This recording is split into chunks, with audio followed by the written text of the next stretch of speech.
Hello friends, स्वागत है आपका होम ट्यूशन चैनल पे। दोस्तों, जैसा कि आप जानते हैं कि सीआईएसएफ हेड कांस्टेबल मिनिस्ट्रियल और कांस्टेबल ट्रेडमैन का एग्जाम बहुत नज़दीक है। कभी भी एग्जाम का शेड्यूल जारी किया जा सकता है दोस्तों। तो ऐसे में प्रत्येक सब्जेक्ट को तैयार करना बहुत ज़्यादा जरूरी है और इसी बात को ध्यान में रखते हुए हम आपके लिए लेके आए हैं हिंदी की क्विज। जी हाँ दोस्तों, हम क्विज भी करवाएंगे और आपको टॉपिक वाइज प्रैक्टिस भी कराएंगे। कभी पर्यायवाची शब्द, कभी विलोम शब्द, कभी मुहावरे लोकोक्ति, कभी वन वर्ड सब्स्टिट्यूशन, इस प्रकार से। लेकिन दोस्तों, जो आपसे वादा हमने किया है वो हम डेफिनेटली निभाएंगे। टीचर्स को लाकर, एक्सपर्ट टीचर को लाकर आपसे हिंदी की मैराथन क्लास भी हम दुआएंगे। ये हमारा वादा है, आपसे पहले भी रहा है और अब भी कंटिन्यू रहेगा। लेकिन वीडियो, टीचर के द्वारा वीडियो आपको तब मिलेगी जब एग्जाम में 10 या 15 दिन रह जाएंगे दोस्तों, ठीक है। क्योंकि तभी आप हिंदी पढ़ेंगे तो ज़्यादा फायदा मिलेगा आपको, ठीक है दोस्तों। तो तब तक हम क्विज करते हैं और मैं खुद प्रैक्टिस आपको करवाऊंगा टॉपिक टू टॉपिक दोस्तों, ठीक है। तो चलिए शुरू करते हैं आज की वीडियो। शुरू करने से पहले इतना करना चाहूँगा, वीडियो को लाइक कर दें, शेयर कर दें और अगर चैनल को अभी तक सब्सक्राइब नहीं किया तो सब्सक्राइब जरूर करें। चलिए दोस्तों, शुरू करते हैं आज की हिंदी क्विज। तो दोस्तों, पहला क्वेश्चन आपकी स्क्रीन पर है। यहाँ पे 76 से 78 क्वेश्चन दोस्तों। इनमें आपको मुहावरे और लोकोक्ति है, उनका अर्थ आपको बताना है। 4 विकल्प आपको दे रखे हैं, सही उपयुक्त मतलब विकल्प को आपको चुनना होता है। पहला सवाल आपकी स्क्रीन पर है, अंधे की लकड़ी मुहावरे का अर्थ क्या है? अंधे की लकड़ी मुहावरे का अर्थ क्या है? बहुत कमजोर होना, एकमात्र सहारा होना, बिल्कुल असमर्थ होना या किसी अंधे व्यक्ति की छड़ी। तो आप सभी जानते हैं अंधे की लकड़ी का मतलब होगा एकमात्र सहारा। ऑप्शन बी आंसर हो जाएगा। अगला सवाल है, चंगुल में फंसना मुहावरे का अर्थ क्या है? परेशान करना, परेशानी में डालना, मीठी मीठी बातों से वश में करना या उपरोक्त में से कोई नहीं। तो हम कहते हैं ना वो चंगुल में फंस चुका है, या चंगुल में फंसना का मतलब क्या होगा दोस्तों? ऑप्शन सी, मीठी मीठी बातों से किसी को वश में करना, उसे कहते हैं चंगुल में फंसना दोस्तों, ठीक है। आगे बढ़ते हैं अगले क्वेश्चन पर। कह रहा है कि एक पंथ दो काज कहावत का अर्थ क्या है? एक पंथ दो काज, एक चीज के अनेक चाहने वाले, एक साथ दो काम करना, एक रास्ते में दो काम करना या उपरोक्त में से कोई नहीं। तो दोस्तों, इसका मतलब होगा एक साथ दो काम करता, ठीक है दोस्तों। यानी एक काम जब आप करते हैं तो उससे दो चीजें सफल हो जाती हैं, तो उसको हम कहते हैं एक पंथ दो काज दोस्तों। ऑप्शन बी यहां पे सही आंसर होगा। अगला क्वेश्चन दोस्तों, दिए गए 4 वाक्यों में से वाक्य शुद्ध है, यानी एक वाक्य है वो शुद्ध है और 3 अशुद्ध हैं। तो शुद्ध वाक्य को आपको चुनना है। 4 ऑप्शन आपको दिख रहे हैं। कह रहे कि ऑप्शन में कि वह सब लोग भले हैं, भीड़ में 4 जयपुर के व्यक्ति थे, मनुष्य ईश्वर की उत्कृष्टतम करती है, वह सारे गुप्त रहस्य प्रकट कर देगा। तो इसमें आपको सही शब्द बताना है, जो शुद्ध सेंटेंस है वो कौन सा है।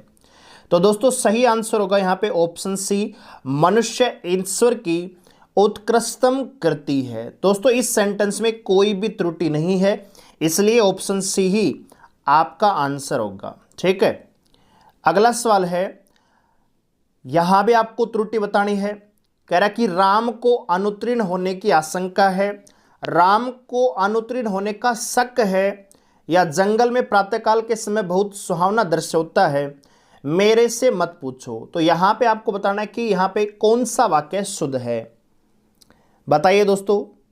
तो यहां पे सही आंसर होगा ऑप्शन ए, राम को अनुत्तीर्ण होने की आशंका है, ठीक है दोस्तों। तो यहां पे पॉसिबिलिटी यानी उसको डर लग रहा है एक प्रकार से कि आशंका उसको कहीं फैल ना हो जाए, ठीक है। तो वो शक नहीं होता, आशंका होती है। तो ऑप्शन ए यहां पे शुद्ध वाक्य है। अगला सवाल है, नेताजी को आज वहां जाना है या नेताजी ने आज वहां जाना है?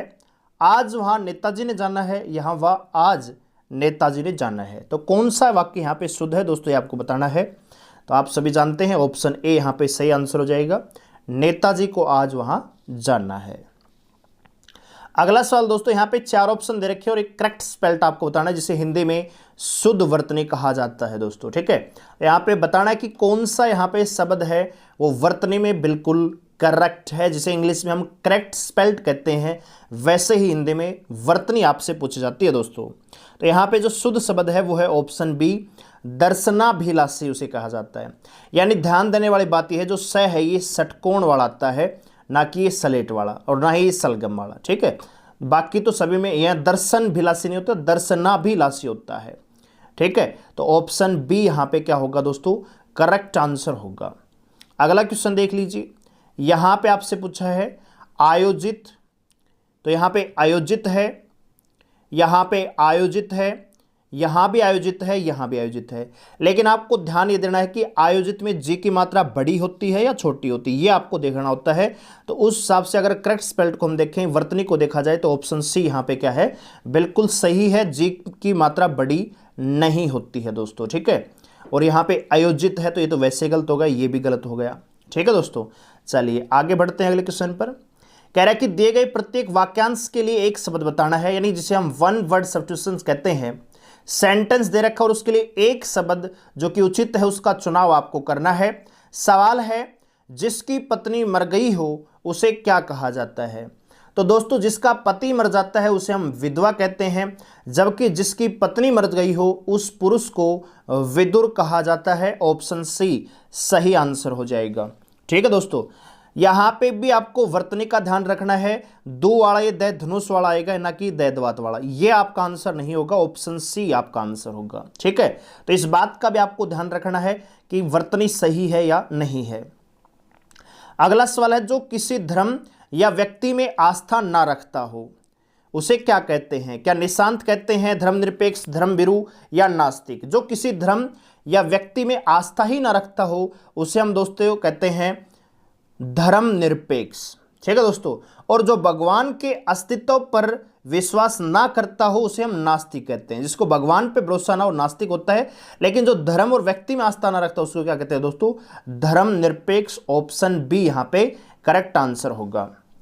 अगला क्वेश्चन है दोस्तों, किए गए एहसानों को जानने, समझने व मानने वाला, यानी किसी पर एहसान किया और उस एहसान को कोई मानता है तो उसे हम क्या कहते हैं, यह आपको बताना है। तो दोस्तों जो विश्वास तोड़ता है, एहसानों को भूलता है, उसे हम कृतघ्न कहते हैं। लेकिन जो एहसानों को मानता है, जानता है, समझता है, उसे हम कृतज्ञ कहते हैं। कि आपका एहसान मुझे याद रहेगा, उसे हम कृतज्ञ कहा जाता है दोस्तों। ऑप्शन बी, ठीक है दोस्तों। वीडियो अगर आपको पसंद आ रही तो वीडियो को लाइक जरूर करें दोस्तों। अगला सवाल है, दिए गए वाक्यों में रिक्त स्थानों की उचित शब्दों द्वारा पूर्ति के लिए 4 विकल्प दिए गए हैं, उपयुक्त विकल्प का चयन करना है। यानी आपको यहां पे बताना है कि खाली स्थान पे कौन सा शब्द सही रहेगा। सवाल है कि प्रत्येक मनुष्य के जीवन में अनुरक्ति तथा खालिस्तान के क्षण आते जाते रहते हैं, जिसे हम हिंदी में उतार चढ़ाव कहते हैं। अनुरक्ति और कहा गया दोस्तों विरक्ति, ठीक है। तो यहां पे क्या आएगा, ऑप्शन सी। प्रत्येक मनुष्य के जीवन में दोस्तों अनुरक्ति और विरक्ति के जीवन क्षण जो हैं जीवन में आते ही रहते हैं, आते जाते रहते हैं दोस्तों, ठीक है। अगला सवाल है, सीमा पर खालिस्तान तैनात है। तो दोस्तों सीमा पर हमेशा सेना तैनात होती है। ऑप्शन ए सही आंसर हो जाएगा। अगला सवाल दोस्तों 89 से 90 आपको बताना है कि दिए गए वाक्यों में से कुछ में त्रुटियां और कुछ ठीक हैं। वाक्य के जिस भाग में त्रुटि है उसे आपको बताना है, जिसे हम हिंदी इंग्लिश में एरर कहते हैं ना, फाइंड द एरर। वो त्रुटि आपको बताना है कि कौन से भाग में यहाँ पे त्रुटि है, और ऑप्शन आपको दिए गए भी हैं इनके लिए। विद्यालय में जलपान को उत्तम प्रबंध है, और ऑप्शन यहां पे अगला है कोई नहीं, कोई त्रुटि नहीं है। तो दोस्तों विद्यालय में जलपान को या विद्यालय में जलपान का उत्तम प्रबंध है, तो आप कहेंगे सर विद्यालय में जलपान का, तो मिस्टेक कहां है दोस्तों, यहां पे बी पार्ट में है। तो यहां पे ऑप्शन बी आंसर आ जाएगा। जलपान का उत्तम प्रबंध है, ऐसा होना चाहिए था, लेकिन यहां पे है विद्यालय में जलपान को, जो कि यहां पे को क्या है, गलत है, इसलिए बी आपका सही आंसर होता है। अगला सवाल है, आकाश में बादल गरजा रहे हैं। तो दोस्तों आकाश में बादल गरज रहे हैं ऐसा होना सही होता, तो ये ऑप्शन सी यहां पे गलत होगा, यानी यहां पे मिस्टेक है, गरज रहे हैं ऐसा होना चाहिए था। तो ऑप्शन सी यहां पे आपका आंसर होगा। अगला सवाल देखिए, दिए गए शब्दों के उपयुक्त पर्यायवाची के लिए 4 विकल्प दिए गए हैं, उचित विकल्प का चयन कीजिए। ठीक है दोस्तों, यहां पे आपको पर्यायवाची बताने हैं, ठीक है। चलिए शब्द है अनुन्य। तो अनुन्य का पर्यायवाची क्या बनेगा दोस्तों? आग्रह, मनाना, विनय या बताना। अनुन्य का मतलब क्या होता है दोस्तों? इसका पर्यायवाची आपको बताना है, तो सही आंसर होगा दोस्तों विनय। ठीक है, जो विनम्र है, विनय है, उसको हम अनुन्य भी कहते हैं। ठीक है, अगला सवाल आपको दिख रहा है स्क्रीन पर, अमूल्य।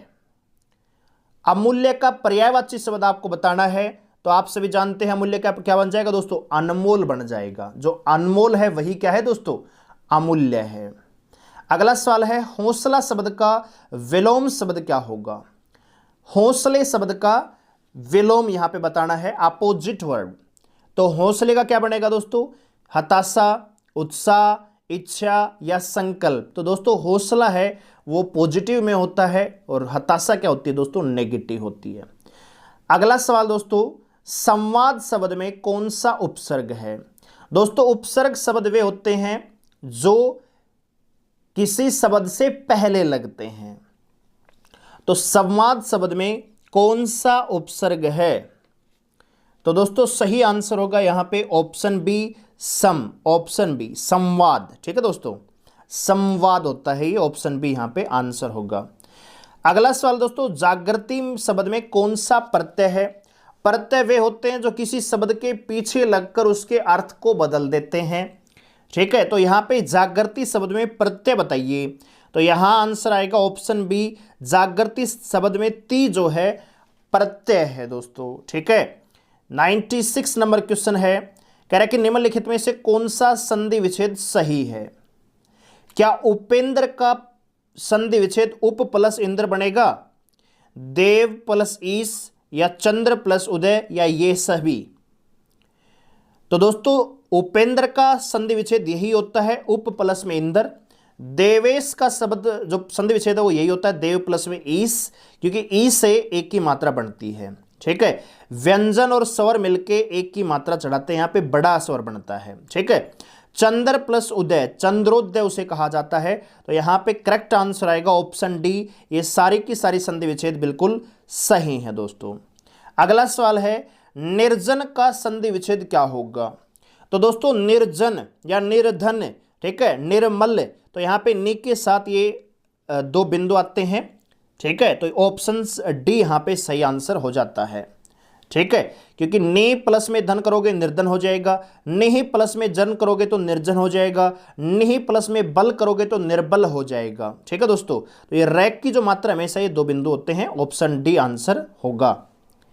अगला सवाल है दोस्तों 98, 99, दो सवाल हैं।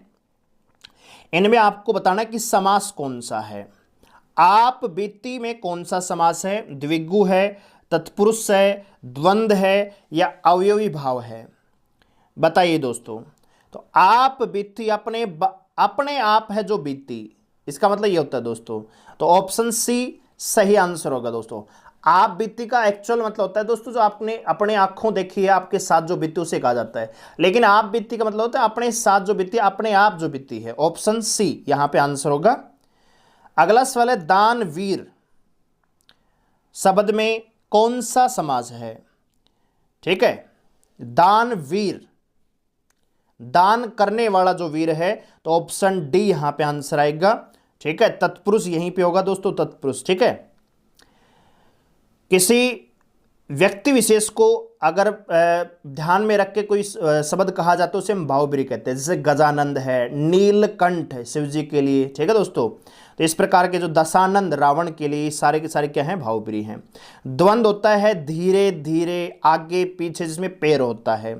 द्विगु होता है जिसमें एक नंबर होता है। जैसे द्विगु समास क्या होता है? जिसमें एक शब्द हमेशा उसमें संख्यात्मक होता है।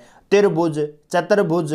ठीक है दोस्तों, इस प्रकार के। त्रिनेत्र, तो ये क्या है? द्विगु है। ठीक है, बस आपको कंफ्यूजन थोड़ा सा तत्पुरुष और अवयवी भाव में होता है।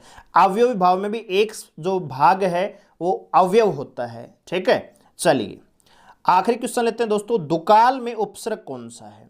उपसर्ग होता है जो शब्द के पहले लगकर उसका अर्थ चेंज करते हैं। तो दुकाल शब्द में उपसर्ग क्या है? दूर है, दुस है, दु या दुक। तो ऑप्शन सी यहां पे सही आंसर होगा, दु यहां पे उपसर्ग है।